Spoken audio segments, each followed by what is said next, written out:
Dans cette vidéo, nous allons voir le corrigé des tâches suivantes. Tâche 1, est-ce que vous pouvez vous présenter? Tâche 2, je suis un ami canadien, ne. Vous allez vous installer au Canada. Vous me posez des questions sur les habitudes alimentaires des Canadiens, nombre de repas, horaires, plats typiques, etc. Tâche 3, les taxes au Canada freinent-elles l'entrepreneuriat et l'innovation? Qu'en pensez-vous? On se retrouve juste après cette annonce. Bienvenue sur Immigro Canada, votre guide pour réussir votre immigration au Canada. Sur cette chaîne, nous vous proposons des corrigés et explications des sujets du TCF Canada, des conseils sur les démarches d'immigration, des informations sur la vie quotidienne au Canada et des témoignages et expériences d'immigrants. Abonnez-vous et préparez-vous à réaliser votre rêve canadien avec nous. Nous vous remercions. Bonjour à toutes et à tous. J'espère que vous allez bien. Aujourd'hui, nous allons vous proposer une simulation de l'épreuve d'expression orale du TCF Canada. Suivez attentivement. Merci de vous abonner, liker et partager. Bienvenue à l'épreuve d'expression orale du TCF Canada. Cette épreuve de production orale dure 12 minutes, c'est un entretien en 0,3 parties. Vous aurez 2 minutes pour vous préparer avant le début de la deuxième partie. L'entretien est enregistré. Il sera évalué 2 fois, une première fois sur place et une deuxième fois à France Éducation Internationale, FEI. À tout moment, vous pouvez me faire répéter ou reformuler un mot ou une question. Attention! Une fois l'enregistrement commencé, il ne pourra plus être stoppé. Avez-vous des questions? Oui monsieur, comment saurais-je que les 2 minutes sont terminées? Je vous dirai de commencer. Nous commençons. Voici la première tâche. Cette partie de l'épreuve dure 2 minutes. Est-ce que vous pouvez vous présenter? Bonjour. Je m'appelle Yasmine Ben Salah, j'ai 33 ans et je suis algérienne. Je vis à Alger, la capitale de l'Algérie. Après avoir obtenu mon baccalauréat scientifique au lycée El Mokrani, j'ai poursuivi mes études à l'université d'Alger 3, où j'ai obtenu en 2014 un diplôme en gestion des affaires. Depuis cette période, j'ai travaillé comme chef de projet dans plusieurs entreprises, en participant activement à la mise en œuvre de projets dans les domaines de l'agriculture durable et des infrastructures locales. En dehors de ma carrière professionnelle, je suis passionnée par la lecture, en particulier les ouvrages de développement personnel. J'aime également pratiquer le tennis de table pendant mes moments libres. Ma couleur préférée est le violet. Je suis une personne engagée, dynamique, et j'aime collaborer en équipe pour atteindre des objectifs communs. Je m'implique aussi dans le bénévolat, surtout dans des initiatives éducatives au bénéfice des enfants défavorisés. Je suis mariée à Samir Ben Salah, mon époux que je respecte profondément. Notre mariage est basé sur l'amour, la confiance, et le soutien mutuel. Ensemble, nous avons pour projet d'immigrer au Canada, dans le but de faire évoluer nos carrières et d'offrir à notre future famille de meilleures opportunités de vie. Je vous remercie. À présent, nous passons à la tâche 2. Cette tâche dure 5 minutes 30 secondes au total. Vous allez recevoir un sujet. Vous devez me poser des questions pour obtenir des informations. Vous avez 2 minutes pour préparer l'entretien.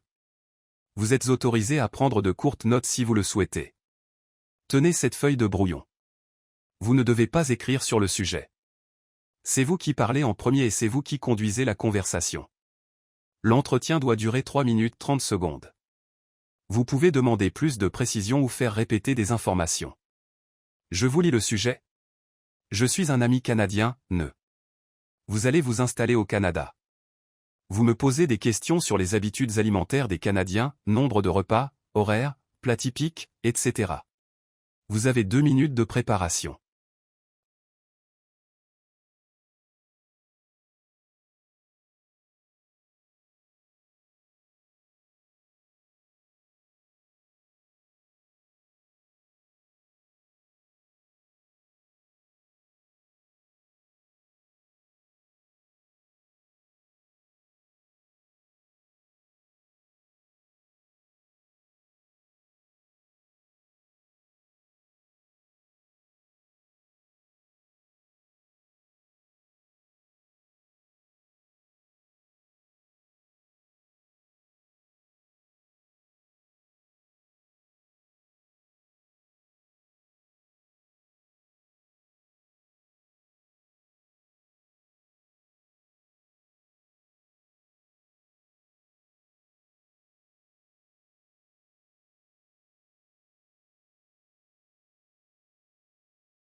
Vous pouvez commencer. Bonjour ma chère amie canadienne, je suis ravie de pouvoir bientôt m'installer au Canada et j'aimerais en apprendre davantage sur les habitudes alimentaires des Canadiens et j'ai quelques questions à te poser.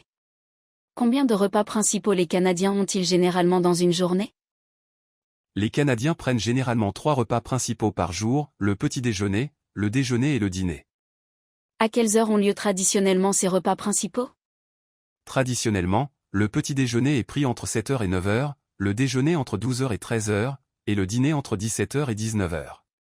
Quels sont les aliments et plats les plus typiques et représentatifs de la cuisine canadienne?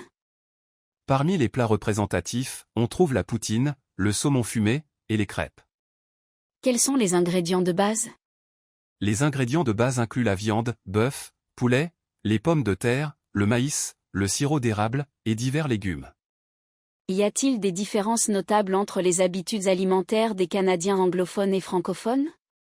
Les Canadiens anglophones tendent à consommer plus de plats rapides et de barbecue, tandis que les Canadiens francophones privilégient souvent des recettes traditionnelles et des repas plus élaborés. Quels sont les repas ou snacks populaires pour le petit déjeuner? Les Canadiens aiment les crêpes, les omelettes, le porridge, et les bagels avec du fromage à la crème. Quels sont les plats réconfortants et réputés réconfortants pour les Canadiens? Les plats comme la casserole de macaroni au fromage, le chili, et la soupe aux légumes sont considérés comme réconfortants. Quelle place occupent les produits laitiers, les fruits et légumes, les viandes et poissons dans l'alimentation canadienne typique? Les produits laitiers sont courants, lait, fromage, les fruits et légumes sont intégrés quotidiennement, et la viande et le poisson sont des sources essentielles de protéines. Quels sont les mets ou boissons considérés comme des spécialités culinaires nationales ou régionales? Le sirop d'érable, le beurre d'arachide, et le Nanaimo bar sont des spécialités canadiennes, tandis que le pudding chômeur est une spécialité québécoise. Comment les Canadiens s'organisent-ils généralement pour les repas en famille ou entre amis? Quelles sont les traditions et les codes de politesse? Les Canadiens aiment partager des repas, souvent autour d'un barbecue ou d'un dîner formel, en respectant la politesse et la convivialité. Existe-t-il des différences notables entre les habitudes alimentaires des milieux urbains et ruraux au Canada? En milieu urbain, il y a une plus grande variété de cuisines internationales, tandis que les milieux ruraux privilégient souvent des produits locaux et des traditions culinaires. Quels sont les meilleurs endroits, restaurants, marchés, etc., pour découvrir la cuisine canadienne dans ta région? Pour découvrir la cuisine canadienne, les marchés locaux, les restaurants spécialisés en cuisine régionale, et les festivals gastronomiques sont d'excellents choix. Je te remercie, ces informations vont grandement m'aider à m'approprier les us et coutumes culinaires de mon nouveau pays d'adoption. Concernant la tâche 3. Je vais vous proposer un sujet. Vous allez vous exprimer sur ce sujet de façon argumentative en utilisant des exemples, en justifiant vos idées, en essayant de me convaincre pendant 4 minutes 30 secondes. Elle se fait sans préparation. Voici le sujet. Les taxes au Canada freinent-elles l'entrepreneuriat et l'innovation? Qu'en pensez-vous? À mon avis, non, les taxes au Canada ne freinent pas l'entrepreneuriat ni l'innovation. Au contraire, le système fiscal canadien est conçu de manière à soutenir les petites entreprises, encourager la créativité et investir dans les secteurs d'avenir. Bien sûr, les impôts font partie des responsabilités des entrepreneurs, mais ils sont accompagnés de nombreux avantages et soutiens qui facilitent le développement des projets. Tout d'abord, il faut savoir que les taux d'imposition pour les petites entreprises au Canada sont parmi les plus bas des pays développés. Le gouvernement fédéral propose un taux réduit pour les premiers 500 000 $ de revenus imposables, ce qui permet aux entrepreneurs de réinvestir plus facilement dans leur entreprise. À cela s'ajoutent des programmes provinciaux similaires, rendant l'environnement encore plus avantageux. Ensuite, le système fiscal canadien prévoit de nombreuses déductions et crédits d'impôt pour les entreprises, notamment dans le domaine de la recherche et du développement. Le crédit d'impôt pour la recherche scientifique et le développement expérimental, RSDE, par exemple, est l'un des plus généreux au monde. Il permet aux entreprises qui innovent de récupérer une partie importante de leurs dépenses. Cela démontre que l'État encourage activement l'innovation par la fiscalité. De plus, le gouvernement canadien soutient les entrepreneurs à travers des programmes variés, que ce soit pour le financement, le mentorat ou la formation. Il existe des incubateurs d'entreprises, des subventions pour les start-up technologiques, des aides spécifiques pour les femmes, les jeunes et les nouveaux arrivants. Ce soutien global crée un environnement où les idées nouvelles peuvent se transformer en projets concrets. Il faut aussi noter que les taxes perçues sont réinvesties dans les infrastructures, l'éducation, la santé, le transport et les technologies, ce qui profite indirectement aux entrepreneurs. Par exemple, un bon réseau de transport ou une population bien formée sont des éléments clés pour développer une entreprise.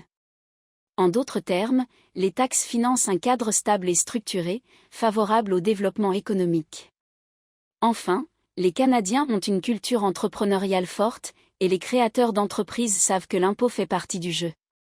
Ce qui compte, c'est d'avoir un système juste, transparent, et qui offre de la valeur en retour. Et c'est le cas au Canada.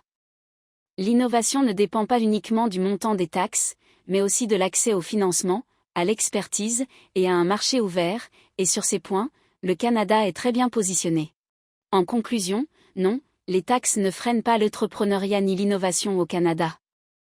Elles sont raisonnables, accompagnées d'avantages fiscaux, et elles permettent de financer un environnement stable et propice à la croissance.